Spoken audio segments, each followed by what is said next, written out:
Después de un largo caminar, hemos llegado por fin a la ciudad santa de Jerusalén y entramos con Jesús aclamándolo con las palmeras y gritándole Hosana al Hijo de David.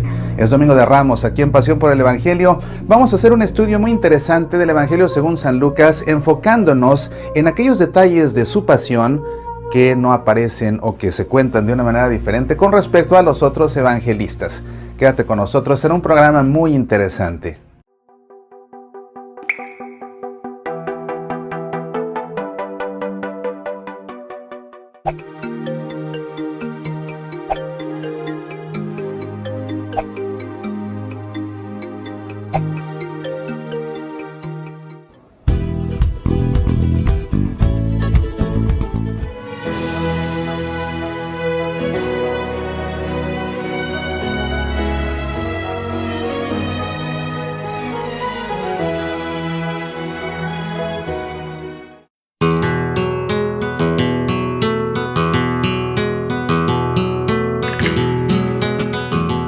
Te invito a descargar los videos del curso El Tríduo Pascual desde su liturgia, en los que con lujo de detalle explicamos desde un punto de vista litúrgico, bíblico y espiritual la misa vespertina en la Cena del Señor de Jueves Santo, la liturgia de la Pasión del Señor en Viernes Santo y la vigilia pascual en la Noche Santa.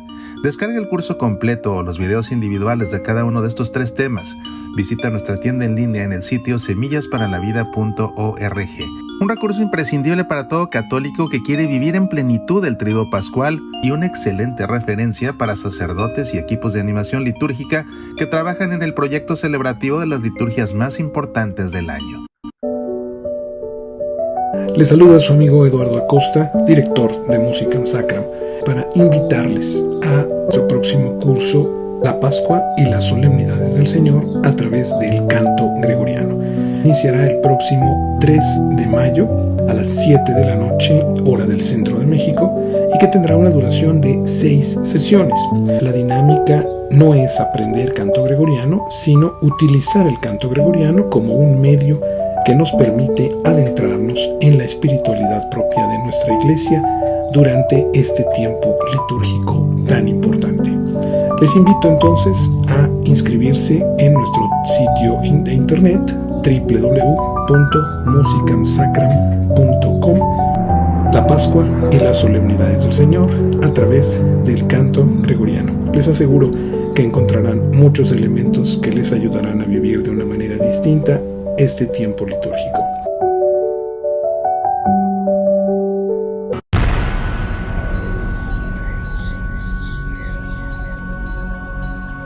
Es Domingo de Ramos, iniciamos así la Semana Santa, sin embargo la Cuaresma aún no concluye. La Cuaresma termina el Jueves Santo por la tarde, en cuanto da inicio la misa vespertina de la Cena del Señor. El Domingo de Ramos, como sabes, es este domingo especial en el que celebramos la entrada gloriosa de Jesús a Jerusalén, y también en el Evangelio leemos la historia de su pasión según el ciclo litúrgico correspondiente. En este caso, estando en el ciclo litúrgico C, leemos la pasión según San Lucas. Aquí en Pasión por el Evangelio es costumbre que hagamos un análisis detallado de todo el Evangelio que se lee cada domingo, y lo hacemos incluso versículo por versículo y, como sabes, a veces hasta palabra por palabra. Imposible hacer eso en este tiempo que tenemos aquí en Pasión por el Evangelio, dado que es un evangelio sumamente largo. He de contarte que tengo una conferencia que de hecho está partida en 2 sesiones de 2 horas cada una, porque me toma 4 horas hacer el análisis completo de este texto que leemos en la Santa Misa.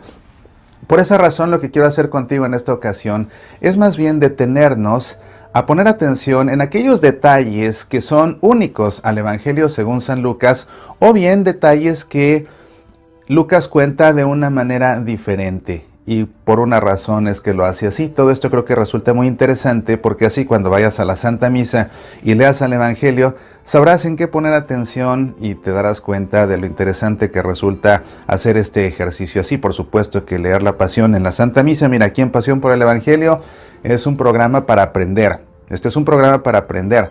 En la Santa Misa será ocasión no tanto de que aprendas, será ocasión de que vivas la pasión junto con el Señor, y sobre todo de que valores el inmenso amor que tiene por nosotros, que fue capaz de llegar al extremo de morir en una cruz por nuestra salvación. Así que vamos a ver poco a poco cómo se va desarrollando esta historia de la pasión según San Lucas, y comenzamos por supuesto con la última cena. Y en la última cena según San Lucas hay una secuencia de eventos que resulta muy interesante. Primero, cuando Jesús anuncia que uno de ellos lo va a traicionar. Y mira, no quiero que este programa suene a una especie de infomercial en que te voy aquí aprovechando para sugerir o para anunciar libros. No es así, más bien esto se trata de compartir, porque estos libros a fin de cuentas con ese propósito están escritos, con el propósito de que sepas más acerca del Evangelio. Entonces, hablando de la traición de Judas, pues te recomiendo mucho este libro, Judas, traidor o instrumento de Dios. Este análisis detalladísimo de la persona de Judas desde el punto de vista de la Escritura, y que a fin de cuentas nos permite dar respuesta a ese interrogante que muchas personas se hacen. ¿Judas traicionó a Jesús por cuenta propia, o más bien lo envió Dios con esa misión de que traicionara a Jesús para que después de ahí se desencadenara todo el proceso de la crucifixión a través de la cual Jesús nos redimiría? No es una cuestión de opiniones, en realidad no se trata de votar a ver quién opina qué. Hay una respuesta real y la respuesta se obtiene haciendo el análisis. En verdad te recomiendo mucho este libro de Judas. Y precisamente ahí desarrollo con más detalle esto que sucede aquí en el Evangelio según San Lucas.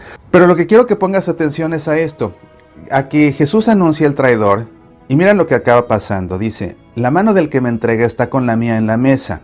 Es decir, uno de los que lo iba a traicionar era uno de los apóstoles, porque eran los que estaban ahí cenando en la última cena. Porque el Hijo del Hombre se va según lo establecido, pero hay de ese que le entrega. Ellos empezaron a preguntarse unos a otros, ¿quién de ellos podía ser el que iba a hacer eso? Esto resulta muy interesante porque Jesús habla de un traidor, y lo que sucede después es que los apóstoles empiezan a preguntarse, ¿quién podría ser? Y luego lo que sucede es que dice, los discípulos se pusieron a disputar sobre quién de ellos debía ser tenido como el primero. Qué interesante, ¿te das cuenta? Primero, Jesús anuncia que hay un traidor. Los apóstoles comienzan a preguntarse entre ellos, o sea, se preguntaban unos a otros, ¿quién será? ¿Será ese? ¿Será aquel? Y la discusión evoluciona en pelearse por quién de ellos es el más importante. Recuerda que el Evangelio según San Lucas es un evangelio muy dramático. A Lucas le gustaba mucho componer sus textos de una manera muy dramática, precisamente para resaltar pues el gran amor que tiene Dios por nosotros, y para presentar a Jesús como una persona totalmente humana que, sin dejar de ser verdadero Dios, era un hombre de carne y hueso como nosotros, menos por supuesto en el pecado. De manera que, siendo consistente a su estilo dramático, vemos aquí esta escena. Jesús anuncia un traidor. Ellos empiezan a preguntarse quién será y terminan peleándose por quién es el más importante. De pronto ya no importa que alguien lo vaya a traicionar, lo que importa ahora es quién de ellos es el más importante. Para Jesús eso debió de ser verdaderamente doloroso, y desde mi punto de vista es aquí donde comienza la verdadera pasión de Jesús. Ese sufrimiento primero al ver la reacción de sus apóstoles. ¿Cómo fue que la plática evolucionó del anuncio de un traidor a pelear por quién era el más importante de todos? Bueno, cuando Jesús les dice que uno lo va a traicionar, uno de ellos porque tiene su mano sobre la mesa, ellos empiezan a preguntar, esto es lo que debió pasar. Oye, ¿sabes qué será ese que está ahí? Y entonces él, ¿yo? ¿Cómo crees que yo? No, fue él el que lo va a traicionar. Él ha hablado mal a veces de Jesús. Estás equivocado. Yo nunca he hablado de Jesús porque yo a Jesús lo amo. Yo no puedo ser, más bien has de ser tú. Has de ser tú el que lo va a traicionar. ¿Yo? ¿Pero cómo crees que lo voy a traicionar yo? ¿No has visto que yo he andado con él más de cerca? ¿No has visto que soy uno de sus favoritos? Momentito. Para el caso yo soy todavía más importante. A mí me mandó junto con este otro a preparar esta cena. Sí, pero acuérdate que yo... ¿Te das cuenta? Y entonces así evoluciona la discusión de quién de ellos es el traidor, a quién de ellos es el más importante. Y de pronto ya no les importa quién va a ser el traidor, con su ego lo que les importa es quién de ellos es el más importante. Qué terrible situación lo que se vive ahí en el cenáculo. Y añadió, Simón, mira que Satanás os ha reclamado para cribaros como trigo, pero yo he pedido por ti, para que tu fe no se apague, y tú cuando te recobres, da firmeza a tus hermanos. Él contestó, Señor, contigo estoy dispuesto a ir incluso a la cárcel y a la muerte. Jesús le replicó, te digo, Pedro, que no cantará hoy el gallo antes de que 3 veces hayas negado conocerme. Bueno, resulta que de todos esos, hay uno que quién sabe si se haya sentido el más importante o no, pero él dice, yo no te voy a negar, yo voy a estar contigo, aunque me tengan que encarcelar, aunque me tengan que matar, yo voy a estar ahí contigo. Y Jesús le advierte esto, ¿verdad? No cantará el gallo antes de que 3 veces hayas negado conocerme. Este canto del gallo, pues puede ser realmente que haya cantado un gallo, o puede ser que haya sido la hora del canto del gallo en el horario romano. Vamos aquí, por supuesto que no te estoy leyendo el Evangelio por completo, estoy haciendo saltos en momentos importantes, para que si acaso quieres seguir esta lectura en tu Biblia, no te confundas. En esta ocasión no estoy yéndome versículo por versículo, vamos brincando a los momentos que quiero destacar aquí. Salió Jesús como de costumbre al Monte de los Olivos. Detalle importante, Lucas no llama a este lugar por su nombre, él no se refiere a Getsemaní, él se refiere simplemente al Monte de los Olivos. Salió como de costumbre al Monte de los Olivos y lo siguieron los discípulos, por cierto que estaba este Monte de los Olivos a las afueras de Jerusalén. Al llegar al sitio les dijo, orad para no caer en tentación. Él se arrancó de ellos, alejándose como a un tiro de piedra. Esta expresión a mí siempre me ha encantado. Desde que era niño y veía esta expresión, siempre por alguna razón me cautivó. La forma como lo relata Lucas, ¿verdad? Se alejó a un tiro de piedra. Se me hace una forma tan elegante de escribir la distancia a la que se apartó Jesús. Y Lucas es el único que refiere la distancia y dice, se apartó como a un tiro de piedra. Pero eso tiene un significado, porque un tiro de piedra, ¿qué te gusta? ¿Cuánto será un tiro de piedra? ¿Como cuánto será? ¿No? A lo mejor, pues bajita la mano, que unos 30 metros. Unos 30 metros más o menos, una cancha de baloncesto. Eso significa que Jesús se alejó lo suficiente para estar a solas, pero tampoco se alejó tanto para quedarse solo.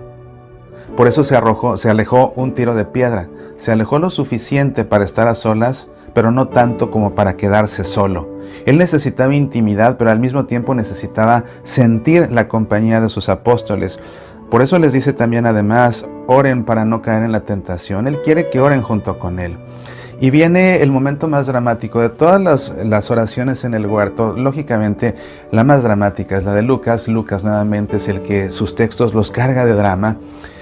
Pero, ¿a qué punto, ¿A qué punto? Porque vemos aquí que oraba arrodillado, dice, y arrodillado oraba diciendo, Padre, si quieres aparte de mí este cáliz. Si quieres aparte de mí ese cáliz, ¿te das cuenta? ¿Te habías dado cuenta alguna vez de que Jesús rezó por no tener que morir en la cruz?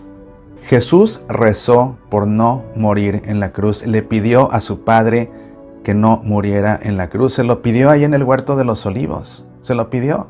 Si es posible, aparte de mí este cáliz. Si es posible, cambia de planes. Si es posible, que no me maten. Si es posible, haz otra cosa. No me quiero morir. No quiero que me maten. No quiero que me maten en una cruz. Qué momento tan angustiante para Jesús. Jesús en este momento sentía un nudo en el estómago. Jesús en este momento sentía náusea. Jesús en este momento sentía un sudor frío que le recorría la espalda. Jesús en este momento sentía la boca amarga. Era hombre de carne y hueso, y tenía miedo porque sabía lo que le iba a pasar. Él conocía las escrituras, había leído los salmos, había leído el himno del canto sufriente de Isaías. Jesús sabía cómo iba a morir, Jesús sabía cómo iba a padecer. Y por eso le pide a su Padre, si es posible, cambia de planes. O sea, rezó por no morir en la cruz. Y sentía esta angustia, y sentía esta tristeza.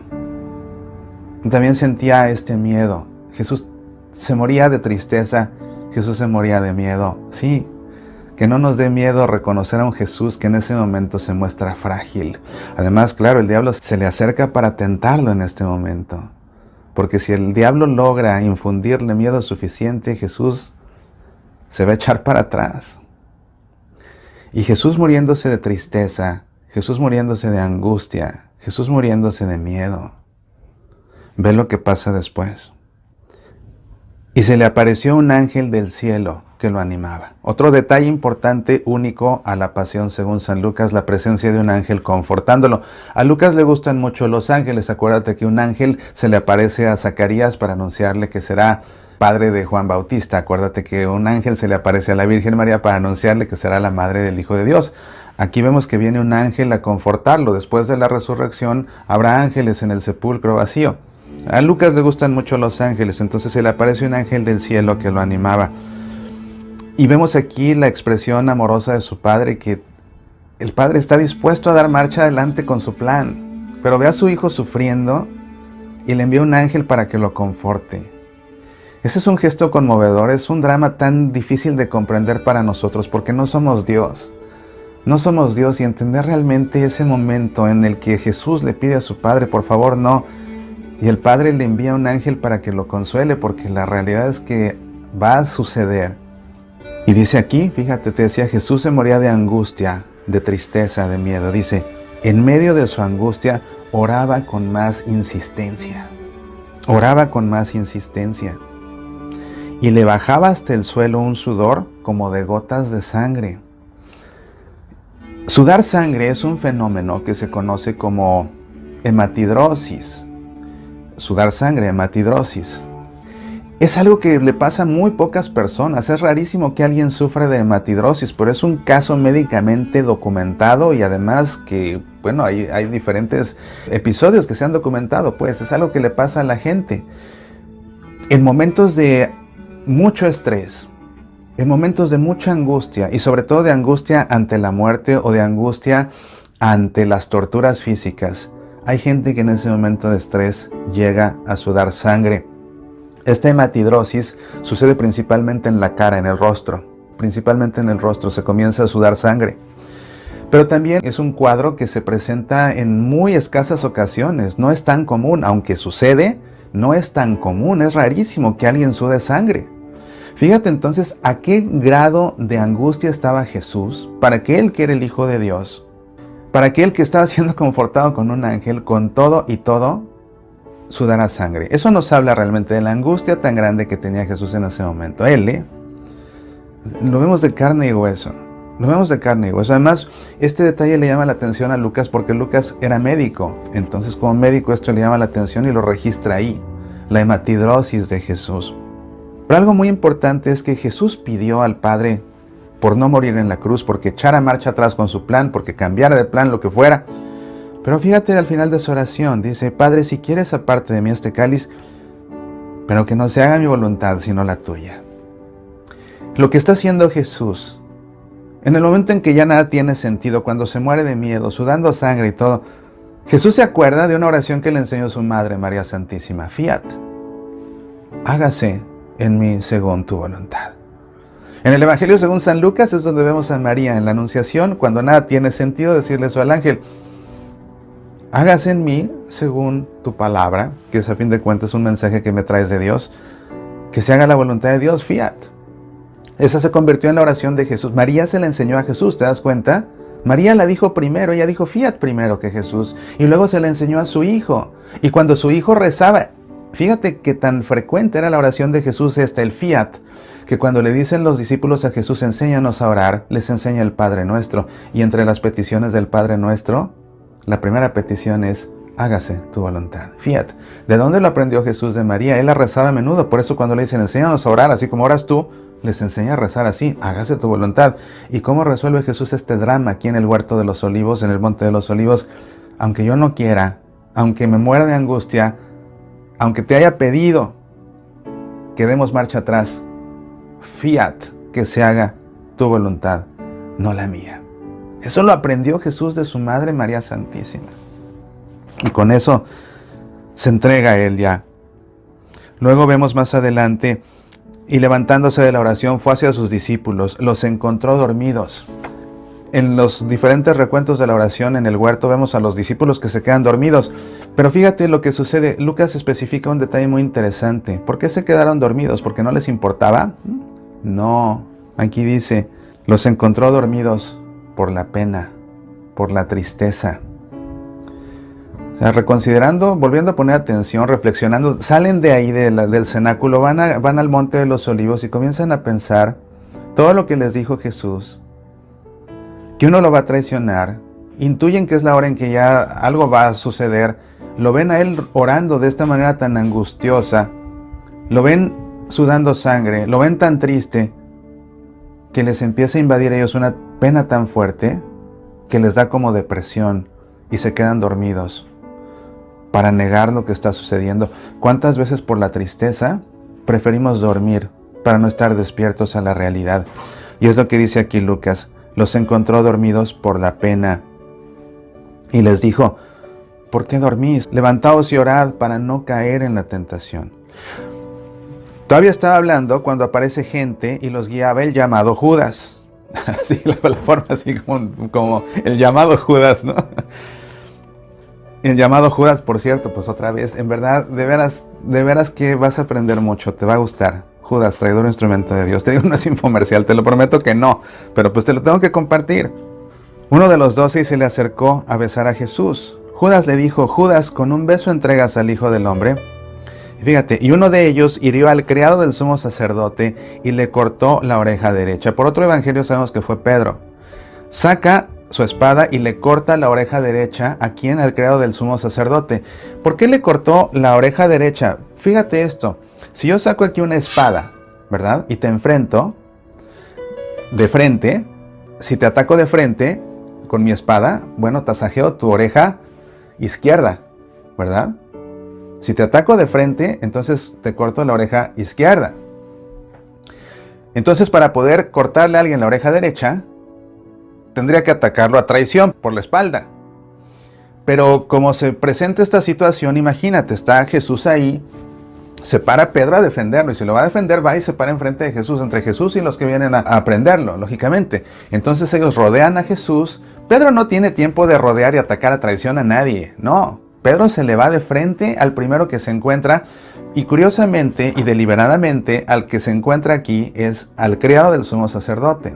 ¿Por qué entonces, si atacando de frente lo lógico era cortarle la oreja izquierda, le acaba cortando la oreja derecha?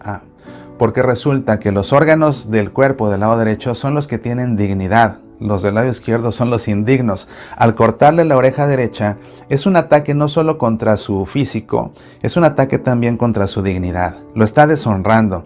¿Pero a quién está deshonrando Pedro? Está deshonrando al criado de quién? Al criado del sumo sacerdote. Al atacar a ese que envió el sumo sacerdote a su criado, Pedro le está, bueno, aquí no dice que es Pedro, pero te digo, por otro evangelio sabemos que es Pedro. Al atacarlo y cortarle la oreja derecha, le está quitando la honra. Es una especie de un gran insulto a quien, a ese sumo sacerdote que a fin de cuentas es el que está detrás de toda esta conspiración en contra de Jesús. Ellos lo prendieron, se lo llevaron y lo hicieron entrar a la casa del sumo sacerdote. Pedro lo seguía desde lejos.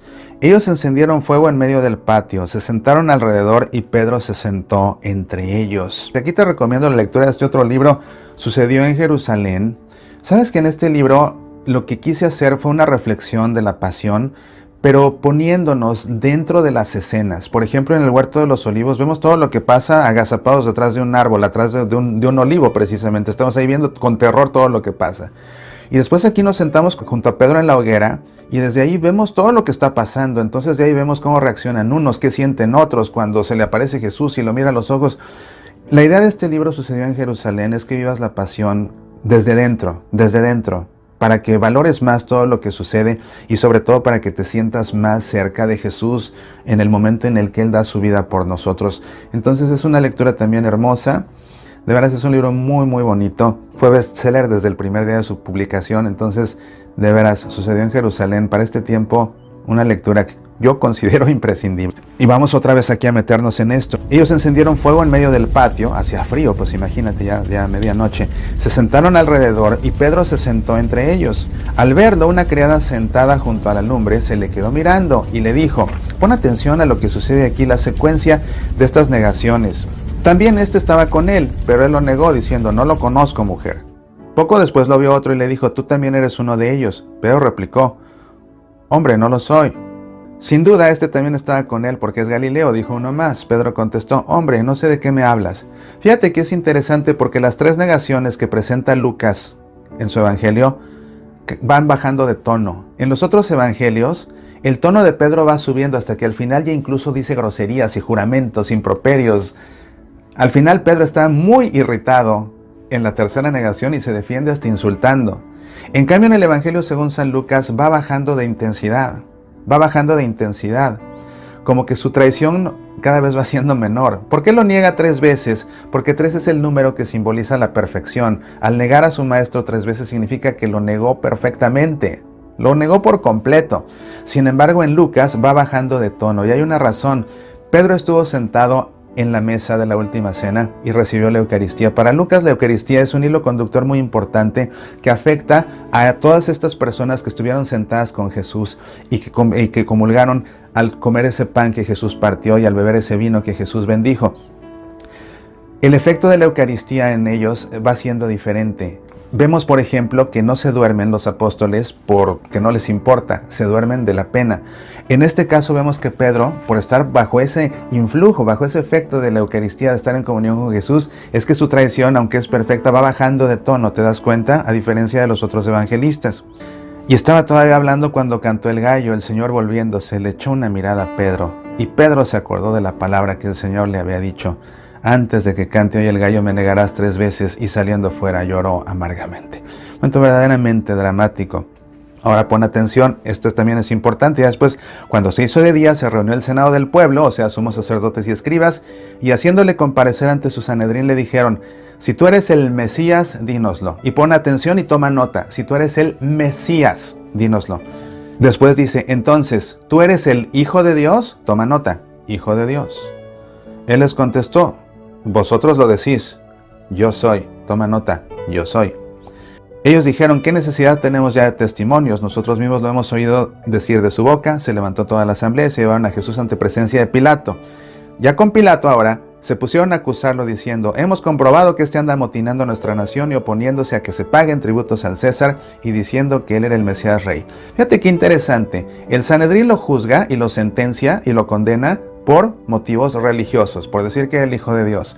Van con Pilato y a Pilato, por supuesto, que le importa un bledo que él se siente el Hijo de Dios o lo que sea. Entonces, como eso no les va a funcionar con Pilato para poder matarlo, entonces lo acusan ante Pilato, que era procurador romano, de crímenes políticos. ¿De qué lo juzgó el Sanedrín? De crímenes religiosos. ¿De qué lo acusan ante Pilato? De crímenes políticos, de sedición. ¿Para qué? Para que lo maten, porque la pena para la sedición era precisamente la muerte. Entonces, a él lo acusan ahora, fíjate, amotinando a nuestra nación, oponiéndose a que se paguen tributos al César y diciendo que él es el rey. O sea, 3 crímenes políticos de los cuales nunca fue juzgado por el Sanedrín son los que le imputan, porque eso sí le van a interesar a Pilato. Pilato le preguntó a Jesús: ¿eres tú el rey de los judíos? Toma nota: rey de los judíos. Y cuando te digo toma nota, vas a ver por qué. Él le contestó: tú lo dices. Si te das cuenta, Lucas en su pasión está desarrollando una cristología completa de Jesús. A partir de los juicios, Lucas desarrolla una cristología completa. Ya vimos que y uno por uno se le van dando sus títulos: el Mesías, el Hijo de Dios, yo soy, o sea, si Jesús se atribuye a sí mismo el nombre de Dios, el Mesías, el Hijo de Dios, yo soy el Rey de los judíos. ¿Te das cuenta? Toda una cristología se va desarrollando. Nunca se refieren a Jesús igual, sino que se van refiriendo a él cada vez con un término cristológico diferente. Mesías, Hijo de Dios, yo soy Rey de los judíos. Pilato al oírlo preguntó si era Galileo. Al enterarse de que era la jurisdicción de Herodes, se lo remitió. Herodes, el tetrarca, Herodes no era Herodes el que lo buscó para matarlo cuando los magos que vinieron de Oriente. Ese era su papá, Herodes el Grande. Este otro es Herodes Antipas, el mismo que mató a Juan Bautista. Después regresa con Pilato. Es entonces que les ofrece soltar a Jesús o soltar a Barrabás. Ya sabes que los que están ahí presentes piden que le suelte a Barrabás. Y a veces la gente dice: bueno, pero ¿cómo se le pudo voltear tanta gente a Jesús? Apenas unos días antes lo aclamaron cuando entró a Jerusalén gritándole Hosana al Hijo de David. Entonces, ¿cómo de repente todo el pueblo se le voltea y ahora todo el pueblo quiere que lo crucifiquen? No, es que no era todo el pueblo, queridos amigos, no. Una noche antes la gente había estado en sus casas celebrando la Pascua. Todo esto sucede en la madrugada del día siguiente. La gente apenas estaba despertando de su celebración de la Pascua. Entonces, no te imagines como pasa en las películas, que todo el pueblo, que toda Jerusalén aparte, en la ciudad más grande de ahí, que toda Jerusalén vaya al pretorio. No, eso no pasa más que en las películas. En todo caso, ¿quiénes eran los que estaban ahí? Los que acusaban a Jesús, o sea, los del Sanedrín y algunos cuantos. Pero los que estaban ahí también, siendo fiesta de Pascua y siendo la tradición de los romanos de que en Pascua les liberaban a un prisionero, pues era lógico pensar que algunos de los secuaces de Barrabás estuvieran ahí precisamente buscando su liberación. Oye, aprovechando que es Pascua y que Pilato va a liberar a uno, vamos para que suelten a Barrabás. Por eso es que es fácil que la gente ahí se una al grito, no, pues suelten a Barrabás, suelten a Barrabás. Pero no es todo el pueblo, no todo el pueblo se le volteó a Jesús, toda la gente estaba durmiendo o apenas estaban despertando, estaban en sus casas, ni siquiera sabían que Jesús había sido arrestado. Pilato volvió a dirigirles la palabra con la intención de soltar a Jesús, pero ellos seguían gritando, crucifícalo, crucifícalo. ¿Por qué quería Pilato soltar a Jesús? ¿Porque simpatizaba con él? Por supuesto que no. A él no le importaba a Jesús. Lo que quería Pilato, soltando a Jesús, era hacerle pasar un mal rato a sus enemigos, al Sanedrín, a esos que ya lo habían metido en líos, a esos que no soportaba. No quería que ellos le impusieran nada, entonces él quería no ceder a sus peticiones, y era la razón verdadera por la que quería soltar a Jesús. No por defender a Jesús, sino por fastidiar al Sanedrín. Pero entonces le gritan, crucifícalo, crucifícalo. Y él todavía insiste, pues qué mal ha hecho este. No he encontrado en él ningún delito que merezca la muerte, ¿verdad? Entonces dice, así que le daré un escarmiento y lo soltaré. Y bueno, como sabes, aquí el escarmiento pues es la terrible flagelación. Busca en YouTube por mi video de la flagelación, que dicho sea de paso es el video sobre la flagelación más visto en YouTube. Ahí te explico con lujo de detalle cómo era este terrible tormento. Y ya después de esto salen para crucificar a Jesús. Lo llevan al Calvario, por supuesto. Ahí lo crucifican y dice aquí, las autoridades le hacían muecas diciendo, a otros ha salvado, que se salve a sí mismo si él es el Mesías de Dios, el elegido. Y con esto concluye casi con toda la cristología, porque vemos aquí precisamente pues ya todo este desarrollo, ¿verdad? Que Jesús ha sido llamado a lo largo de esta pasión desde los juicios, el Mesías, el Hijo de Dios, yo soy, el Rey de los judíos, el Mesías de Dios, el elegido. ¿Ves cómo Lucas desarrolla toda esta cristología? Y dice aquí, había encima un letrero en escritura griega, latina y hebrea que decía, este es el Rey de los judíos. Y con eso se remata esta cristología. ¿Por qué? Porque sí, Jesús era el Rey de los judíos, pero fíjate que el letrero era un título, se llamaba titulus, y era una leyenda que se clavaba encima de las cruces donde decía el motivo por el cual los crucificados habían sido sentenciados. Y aquí lo que dice es, este es el Rey de los judíos, pero lo dice en griego, en latín y en hebreo. En griego, el idioma de los gentiles. En latín, el idioma del Imperio Romano. En hebreo, el idioma de los judíos. Este es el Rey de los judíos, pero dicho en la lengua griega de los gentiles, en la lengua latina de los romanos, en la lengua hebrea de los judíos. Es decir, este Rey de los judíos es el Rey del universo, porque es el Rey de los judíos y es el Rey del Imperio Romano y es el Rey del mundo gentil. Y este título que vemos en el Evangelio según San Lucas sintetiza toda esta cristología que él ha ido desarrollando a través de todas las personas que intervienen en estos juicios y en la crucifixión del Señor. Y un detalle importante que aparece también en el Evangelio según San Lucas es que los apóstoles miraban a la distancia.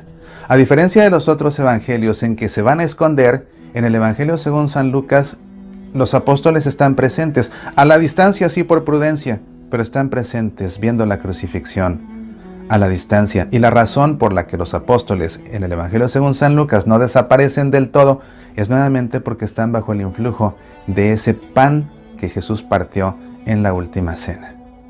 Y por supuesto, pues al final llega el momento más importante, cuando era ya eso de mediodía y vinieron las tinieblas sobre toda la región hasta la media tarde porque se oscureció el sol. El velo del templo se rasgó por medio. Acuérdate que en el templo se encontraba ese tabernáculo, el Santo de los Santos, que era donde habitaba Dios. Estaba cubierto con un velo, no podía entrar nadie más que un sacerdote porque ahí habitaba Dios, era la morada de Dios. Y estaba cubierto porque ellos pensaban que si alguien veía a Dios caía muerto. Entonces el templo, el velo los resguardaba. Y solo podía entrar un sacerdote en representación de todo el pueblo. Ahora muere Jesús y al morir Jesús se rasga el velo, lo que significa Dios a partir de ahora es accesible para todos. Ya no está escondido detrás de un velo, cualquiera tiene acceso a él con la muerte de Jesús. El velo del templo se rasgó por medio y Jesús, clamando con voz potente, dijo: Padre, en tus manos encomiendo mi espíritu. Y dicho esto, expiró.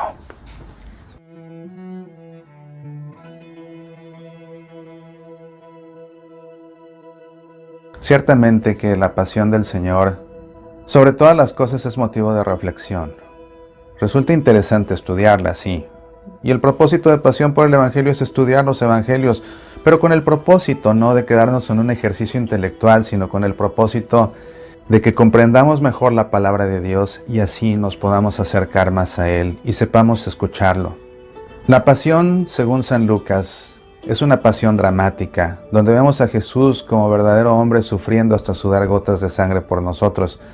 Vemos a un Jesús que se sabe traicionado y que se sorprende quizás de ver que todos son capaces de traicionarlo en un momento dado y por eso dudan, ¿quién será? ¿Será este? ¿Seré yo? ¿Quién será?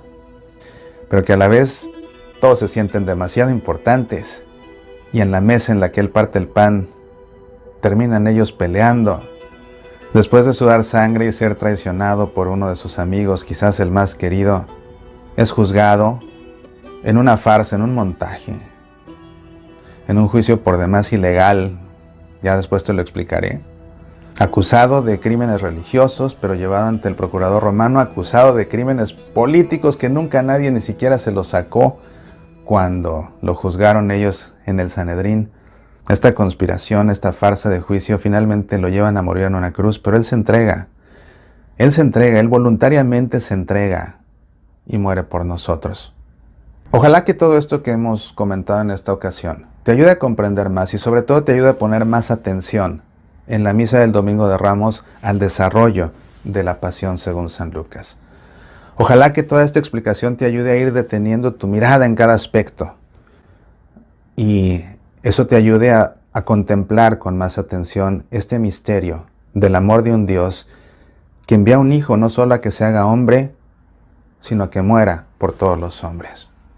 Yo te invito a que todo esto que hemos reflexionado y aprendido lo guardemos en el corazón y que ahora nosotros nos dirijamos a Jesús al tiempo que lo contemplamos en esa cruz. Y así te pido que por un instante cierres tus ojos, pongas tu mano sobre tu corazón y en tu interior hagas eco a estas palabras.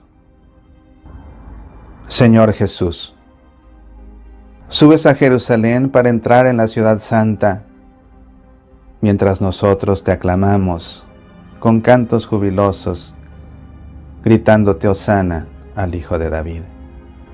Entras a Jerusalén para sentarnos a tu mesa, partes el pan y bendices el vino, nos haces uno en comunión contigo, pero nosotros te pagamos discutiendo sobre la mesa. Tantas veces nos sentamos a la mesa, bendecimos nuestro pan y terminamos discutiendo acalorados. Nos llevas a orar contigo al Monte de los Olivos. Nos pides permanecer despiertos a tu lado. Tienes miedo y sudas sangre por nuestra causa, mientras nosotros optamos por dormirnos. Te arrestan y te juzgan, se mofan de ti y te golpean. Resistes todo por nosotros, mientras 3 veces en cambio te negamos. Te vuelven a juzgar, te intercambian por un forajido, te azotan y te llevan al Calvario. Nosotros por temor nos hemos ido. Qué injusta es tu muerte, Nazareno. Por nosotros sufres, sangras y te entregas a la muerte en un madero de castigo. Eres Rey de pecadores, el Mesías de los traidores, Redentor de los malagradecidos. ¿Cómo verte a los ojos, Jesús mío, avergonzado bajo el peso de mis culpas, mientras eres tú quien paga el precio de todos los pecados cometidos? ¿Cómo verte a los ojos, Jesús mío, estando por 3 clavos malherido, si unos días atrás gritaba hosana y hoy guardo silencio aquí escondido? ¿Cómo verte a los ojos, Jesús mío, clavado en una cruz y escarnecido, sabiendo que de ti yo no soy digno? Soy indigno de tu amor y de tu sangre, derramada en un madero de tormento. Soy indigno de tu muerte redentora, que me abre las puertas de tu reino. Gracias por tu amor, por tu pasión y por tu entrega. Gracias por tu preciosa sangre redentora. Gracias por el pan que partes a tu mesa. Gracias por tu cruz liberadora. Amén. En el nombre del Padre, y del Hijo, y del Espíritu Santo. Amén. En verdad agradezco tu compañía en este espacio en el que hemos aprendido tanto acerca de la pasión del Señor según San Lucas, pues no me queda más que desearte que esta Semana Santa sea en verdad un tiempo santo que para ti signifique numerosos momentos de conversión, de cercanía a Dios. Y está al pendiente de nuestra programación especial de Semana Santa, tanto en Semillas para la Vida como aquí en Pasión por el Evangelio. Seguimos pues en contacto, que Dios te bendiga, apasionate por nuestra fe.